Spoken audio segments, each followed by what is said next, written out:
Hello and welcome to HOP. This is part 2 of my UK minor party series.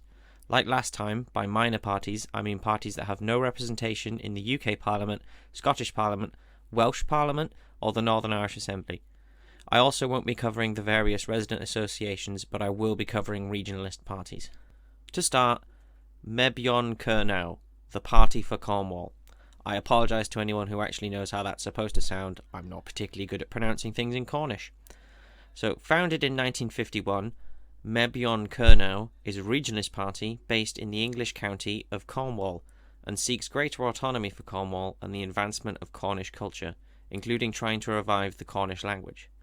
I say revive because unlike Welsh or Scottish Gaelic, Cornish actually died out for about a century, but due to a revival movement, there are now Cornish speakers again. With that digression out of the way, MebicCornwall is also generally a socially democratic party. It's pro-Britain's entrance into the European Union and supports stronger environmental protections. The party also currently holds 4 elected councillors, all in Cornwall, obviously. MebicCornwall's voting share at county level has sat pretty steady at about 4% for about a decade now, but their vote share in parliamentary elections is actually declining.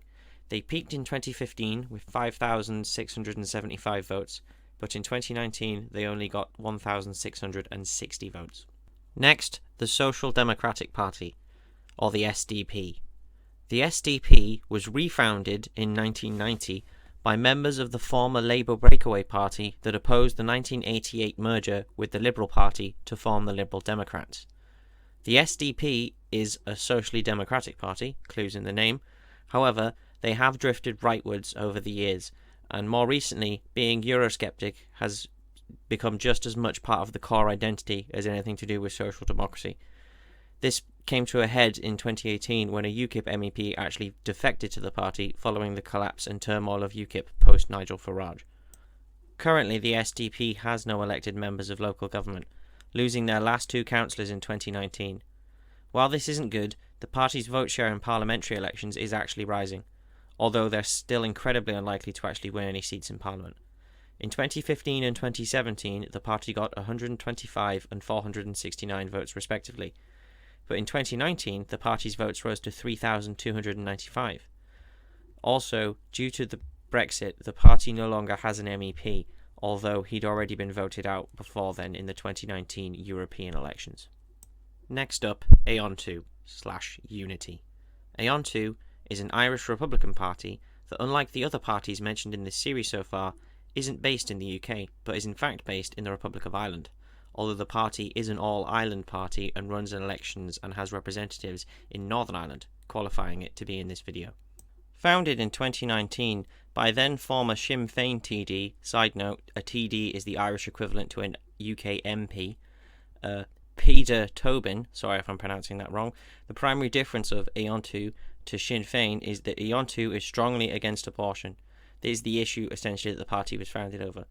More generally, the party seeks to be a more conservative version of Sinn Féin that still espouses all the Irish Republican traditions that Sinn Féin does, and also obviously as a consequence of this, seeks the unification of Northern Ireland with the Republic of Ireland. Currently, the party has 2 members of local government in Northern Ireland, but on top of that has 3 members of local government in the Republic and a TD, the aforementioned Peter Tobin, in the Dáil Éireann, sorry if I've pronounced that badly, I imagine I have, which is the Irish lower house, equivalent to the House of Commons in the UK or the House of Representatives in the United States. In 2019 UK general election, the party gained 9,814 votes, and in the last Irish general election, the party gained 41,575 votes, with leader Peter Tobin retaining his seat. That's all the parties we'll be covering this time.